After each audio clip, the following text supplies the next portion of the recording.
Well, hi there, everyone. Welcome to another episode of Cardwell's Cauldrons here on Geektopia Island. I'm Cardwell. And I'm Kevin. And of course, before we get into this spicy little deck, another tribal deck that Kevin will love for sure, go ahead and remind you that we do have a Patreon.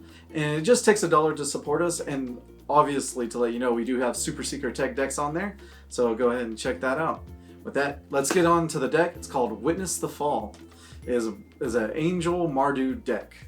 So, yeah, super fun. Now, our first Angel, we're not going to actually use the utility of her that much, but she's a 3/4 flyer, and that is Feather the Redeemed. She's red, white, flying, and she has a bunch of stuff we don't even want to talk about. But basically, if you target her with a spell, it exiles and you get it back at the end of turn. It's okay. We have a 3/4 flyer for 3. Because there's not many 1 or 2 drop Angels, which is very sad. Yeah. Next up is Resplendent Angel, 2 white and 1 for a 3/3 flyer. At the beginning of each instep, if you gain 5 or more life this turn, create a 4/4 Angel with flying and vigilance. You can pay 3 white and 3 until the end of turn. Resplendent gets +2/+2 in lifelink. So best thing is she's an extremely heavy target at the beginning to get rid of. Plus she activates herself to get 4/4 flyers. And once you do that like once, you can almost win the game. Mm-hmm. Almost. But to also help is Aurelia, Exemplar of Justice. 2 red and a white, 2/5, flying. It has Mentor. And at the beginning of combat of your turn, choose up to 1 target creature you control. It gets +2/+0. If it's a red creature, it gets triple. If it's a white creature, it gets vigilance. So therefore, Aurelia gets both. And Feather as well. So you just make her a 4/5 flyer, vigilance, swing, pump up your other dudes, and it's just golden from there. Yeah, that's pretty legit. Yeah. Next up is Seraph of the Scales, a white, black, and 2 for a 4/3 flyer. You can pay a white, she gains vigilance. You can pay a black, she gains death touch, and then she has Afterlife 2. Which Afterlife is when this creature dies, create 2 1/1 white and black spirit tokens with flying. So extremely good, just a big old blocker, and it can kill whatever it wants to. Yeah. And it doesn't lose value. Now, of course, the next one is Shalai. Sadly, of course, there's no green in the deck because I didn't know how to throw in a 4th color. Okay, folks, 3 is my limit, and that is it. So she's 3 and a 1 white, 3/4 flyer. You planeswalkers you control and other creatures you control have hexproof. That's just great. Good. Thank you. Target her first, and that'll be okay. Next up is one of my favorite angels, Angel of Grace. 2 white and 3 for a 5/4 flying and flash. Yes. Whenever it enters the battlefield until the end of turn, damage that would reduce you to less than 1 reduces you to 1 instead. And you can pay 2 white and 4, exile her from your graveyard. Your life becomes 10.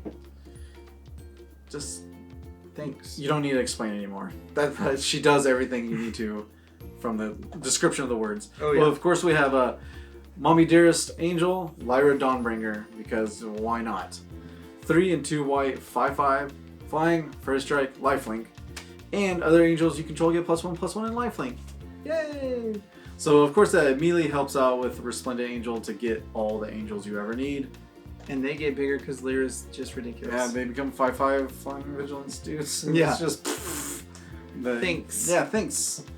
So first on the spells, we got Bedevil, 2 black and red. Is an instant, destroy target artifact, creature, or planeswalker. Yep, my new favorite art of magic of all time. Mm-hmm. It's so beautiful. Next one, of course, is Gideon Blackblade. 1 and 2 white. It comes with 4 loyalty.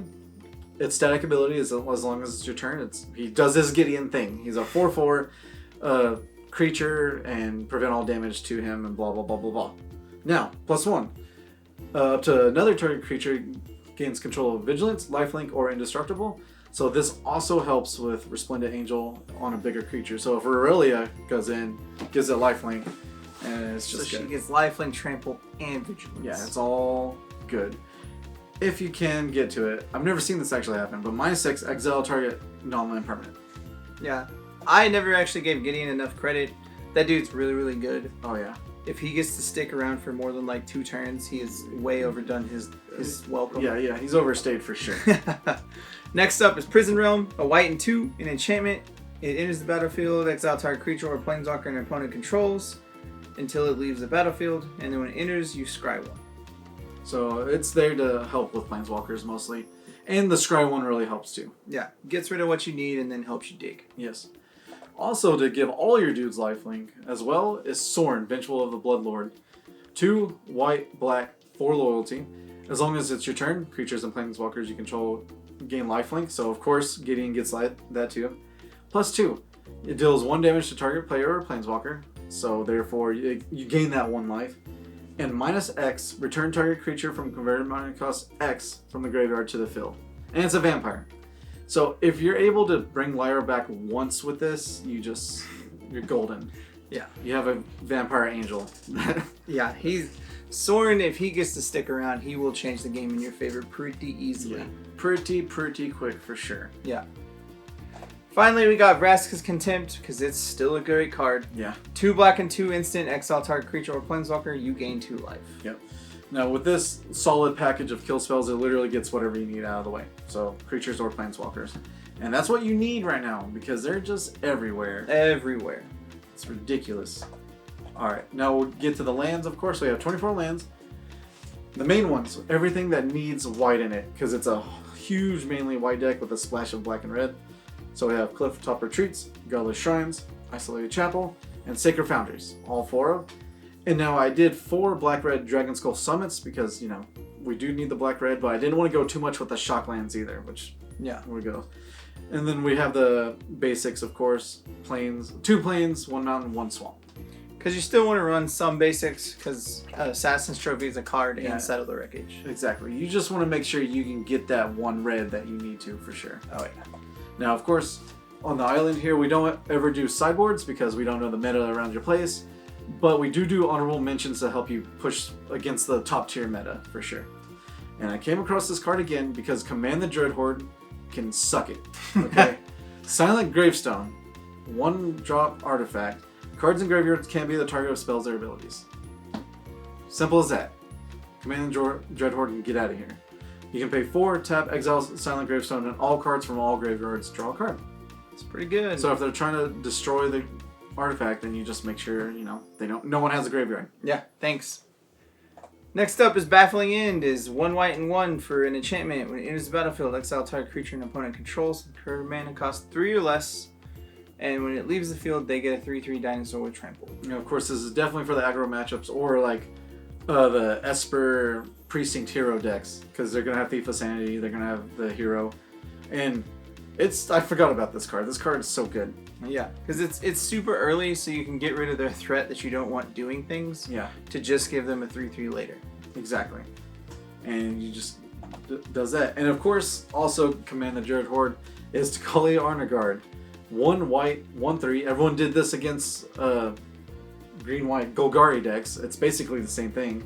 So creatures entering the battlefield doesn't cause abilities to trigger. So your Wild Growth Walker can walk the hell out of here. Yeah, so all your Explore package cannot do anything. Yeah. Thanks. Go ahead and pay 18 life real quick, because you're not going to gain anything. Yeah. And finally, we got Kaya, the Orzhov Usurper. She is a white, black, and 1 for a 3 loyalty planeswalker. You +1, exile up to 2 target creatures or 2 target cards from a single graveyard. You gain 2 life if at least one is a creature. -1, exile target non-land permanent with career mana cost 3 or less. And then -5, she deals damage to target player equal to the number of cards that player owns in exile, and you gain that much life. Yeah. So she's just good for the whole meta, to be honest. Is it Phoenix is still a thing, and also good old Command the Dread Horde, as we talk about, because that's just winning everything pretty much. And if you get to remove their graveyard once with the Silent Gravestone, she gets to be like, I'm gonna kill you now. Yeah, I'm gonna kill everything. Thank you very much. Yep. With that is the whole deck there, and the good old our honorable mentions with there. Hopefully, if you want to check out the deck list down below, it'll be below the video. And hopefully you enjoyed your stay here at Geektopia Island. Goodbye. Later. Also, guys, just remind y'all to hit that like button, subscribe to our channel, and if you want to keep up to date on all our future content, make sure you click that bell. It'll give you all the notifications you need. With that, we'd like to go ahead and give a big thank you to all our fans that support us through the year, and especially our Patreon support people. We do like to give a shout out to our Mythic and Above supporters, and that would be Dwayne Higgs. Thank you very much. We love you.